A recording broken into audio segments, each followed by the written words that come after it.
We provide you the platform to turn your dreams into reality. Give wings to your aspirations with KR Mangalam University. Nepal में बालेन सरकार का नया फरमान और सरहद पर मच गया कोहराम। बालेन शाह ने चला भारत को घेरने का दांव, लेकिन खुद के घर में ही उठने लगी बगावत की आवाज।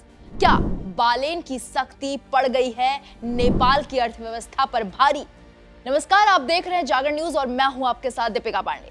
आज बात एक ऐसी सरहद की जहां से नफरत नहीं, प्यार की खुशबू आती थी। लेकिन इन दिनों भारत नेपाल बॉर्डर पर तेल का खेल और टैक्स की मार ने रिश्तों में तनाव पैदा कर दिया है। नेपाल की नई सरकार, जिसे बालेन शाह का समर्थन हासिल है, उसने भारत से आने वाले सामान और वाहनों पर ऐसी सख्ती बरती कि लगा जैसे दोस्ती की दीवार खड़ी की जा रही है। लेकिन कहते हैं ना कि अर्थव्यवस्था इमोशन से नहीं चलती। नेपाल में डीजल के दाम क्या बढ़े, वहां की गाड़ियां भारतीय पेट्रोल पंपों पर टूट पड़ी हैं। उधर भारत ने भी अपना रुख कड़ा कर लिया है। क्या है पूरा मामला, देखिए हमारी ये खास रिपोर्ट। नजारा यूपी के महाराजगंज जिले के नौतनवा और सोनौली बॉर्डर का है। नेपाल में डीजल की कीमतों में एक झटके में 33 रुपए प्रति लीटर की भारी बढ़ोतरी हुई। नेपाल में अब डीजल की कीमत भारतीय मुद्रा में करीब 148 रुपए 12 पैसे के पार चली गई है। नतीजा क्या हुआ? नेपाल के ट्रक, बसें और गाड़ियां सरहद पार कर भारत के पेट्रोल पंपों पर कब्जा जमाए बैठे हैं।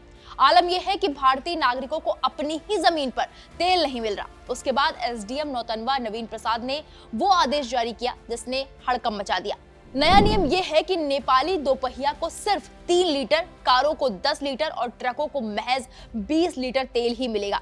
कुछ पंपों पर तो 200 रुपए से ज्यादा का तेल देने पर पाबंदी लगा दी गई है। लेकिन कहानी सिर्फ तेल की नहीं है, कहानी है नेपाल की जेनजी सरकार की।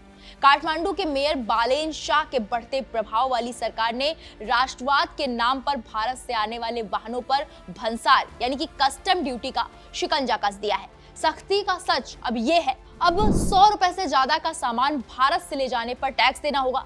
वाहन शुल्क 2 पहिया के लिए 200 रुपए है, तिपहिया के लिए 400 और चौपहिया के लिए 600 नेपाली रुपए का शुल्क अनिवार्य कर दिया गया है। जब्ती का डर ये हो गया है कि अगर कोई भारतीय वाहन बिना भंसार यानी कि कस्टम ड्यूटी के दिखा तो सीधे सीज कर दिया जाएगा। बालेन शाह का ये दांव भारत पर दबाव बनाने के लिए था, लेकिन अब ये दांव उन्हीं पर उल्टा पड़ गया है। नेपाल के मधेश प्रांत में अब इस सख्ती के खिलाफ आग सुलग रही है। सीपीएन, यूएमएल, नेपाली कांग्रेस और जनता समाजवादी पार्टी जैसे दिग्गजों ने अपनी ही सरकार के खिलाफ मोर्चा खोल दिया है और उनका तर्क है कि नेपाल और भारत का रिश्ता रोटी बेटी का है, जिसे ये कानून खत्म कर रहा है। सीमा से 30 किलोमीटर के दायरे में भारतीय वाहनों को पहले की तरह छूट दी जाए। अगर सख्ती कम नहीं हुई तो नेपाल की सड़कों पर आंदोलन होगा। नेपाल के लोगों का कहना है कि हम सालों से जोगबनी यानी कि भारत से सामान लाते हैं, अब 100 रुपए के सामान पर भी टैक्स। ये सरकार हमें भूखा मारना चाहती है। ये सख्ती का असर सिर्फ नेपाल पर नहीं, भारतीय बाजारों पर भी पड़ रहा है। जोगबनी, रुपेडीहा और सोनौली के व्यापारी डरे हुए हैं। व्यापारियों का कहना है कि अगर नेपाली ग्राहक कम हुए तो इसका असर दिल्ली और पटना के थोक बाजारों तक जाएगा। किराना और कपड़ा उद्योग पूरी तरह ठप हो सकता है, लेकिन प्रशासन का कहना है कि तस्करी रोकने के लिए जरूरी है। सुरक्षा एजेंसियों को डर है कि अवैध रूप से चल रही 10,000 भारतीय गाड़ियां नेपाल में किसी बड़ी साजिश या स्मगलिंग का हिस्सा हो सकती है। परंपरा और कानून अब आमने सामने हैं। एक तरफ बालेन सरकार का कड़ा रुख है तो दूसरी तरफ सीमावर्ती लोगों का आक्रोश है। भारत ने तेल की सप्लाई सीमित कर साफ संकेत दे दिया है कि स्थानीय लोगों के हितों से समझौता नहीं होगा।